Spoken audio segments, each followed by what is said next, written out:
और अभी हम ईवानों में फंसे हुए हैं। हमारे साथ गोपालगंज बिहार के कुल 14 छात्र हैं जो अभी रशिया यूक्रेन विवाद के चक्कर में फंस चुके हैं यहाँ पे। और हमारी जैसे यहाँ पे एयर स्पेस बंद हो चुका है, इसलिए कोई भी फ्लाइट जो है वो ऑपरेट नहीं हो पा रही है, सारी फ्लाइट्स कैंसिल हो गई हैं। हम भारत सरकार और बिहार सरकार, गोपालगंज के एमएलए और एमपी के थ्रू ये संदेश पहुंचाना चाहते हैं कि हमें यहाँ से जल्द इवेक्यूएट किया जाए और हमें स्वदेश में अपने लाया जाए।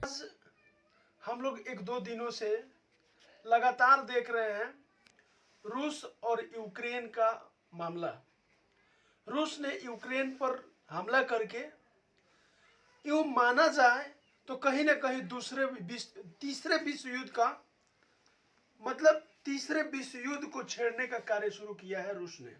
आप जानते होंगे इससे पहले भी 1914 से 1918 में प्रथम विश्व युद्ध हुआ और दूसरा विश्व युद्ध 1939 से 45 में हुआ। जब विश्व युद्ध होता है तो इसमें सबसे बड़ी कारण कोई दो देश ही होता है।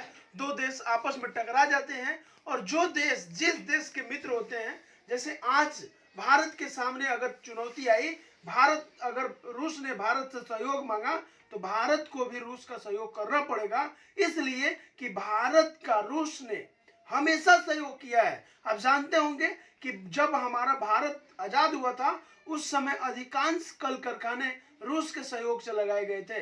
तो आज अगर रूस हमसे सहयोग मांगता है तो भारत शायद इसमें आगे आए, इसके लिए भारत सरकार जानती है। और यूक्रेन हद तक हमने सुना भी है और न्यूज में पढ़ा भी है कि नाटो, जिसका हेडक्वार्टर ब्रुसेल्स में है, नाटो में 30 ऐसे देश हैं जो नाटो एक सिस्टम है जिसमें 30 देश हैं, जो 30 देश मिलकर एक नाटो नाम का संस्था बनाया है जिसका हेडक्वार्टर ब्रुसेल्स में है। ये नाटो संस्था शायद न्यूज खबरों के माध्यम से हमें पता चला है कि अब नाटो यूक्रेन के सहयोग के लिए जा रहा है। तो अगर नाटो यूक्रेन के सहयोग के लिए जाएगा तो आप जानते होंगे कि बहुत सारे ऐसे देश होंगे जो रूस के सहयोग के लिए जाएंगे। और ऐसा होता है तो आप समझ सकते हैं कि तीसरा विश्व युद्ध इसी को कहा जाएगा, जब मित्र देश एक मित्र दूसरे मित्र का सहयोग करने लगे। ऐसे ही पूरे विश्व में ये युद्ध फैल जाएगा और इसी को तो हम लोग विश्व युद्ध कहते हैं। और तीसरा विश्व युद्ध ना हो इसके लिए हमने यूएनओ जैसा संस्था बनाया है। यूएनओ को बनाया गया कि तीसरा विश्व युद्ध ना हो, लेकिन यूएनओ आज कहाँ है? यूएनओ को सामने आना चाहिए। यूएनओ को हम लोग संयुक्त राष्ट्र संघ कहते हैं। सभी राष्ट्रों को मिलाकर सभी राष्ट्रों में शांति अमन चैन बना रहे, इसलिए यूएनओ का गठन हुआ है जिसमें 193 देश हैं। यूएनओ को इसमें सामने आना चाहिए और यूएनओ को इसमें जो मामला है उसे सुलझाना चाहिए और रूस और यूक्रेन के बीच एक मित्रवत प्रेम बनाना चाहिए।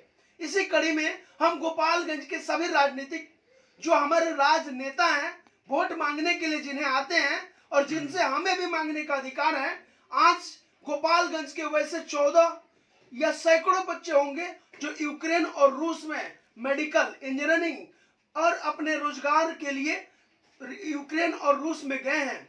वे आज बिहार सरकार से, भारत सरकार से और गोपालगंज के सभी सांसद और विधायक गण से आस लगाकर बैठे हैं कि कहीं ना कहीं आज आज आपकी हमें जरूरत है और हमारा सहयोग कीजिए। यूक्रेन और रूस की सारी एयर फ्लाइट को कैंसिल कर दिया गया है और वहां हमारे लोग आपको एक वीडियो दिखाएंगे जिसमें एक बच्चा, एक मेडिकल स्टूडेंट कह रहा है कि आज हमें सहयोग की जरूरत है।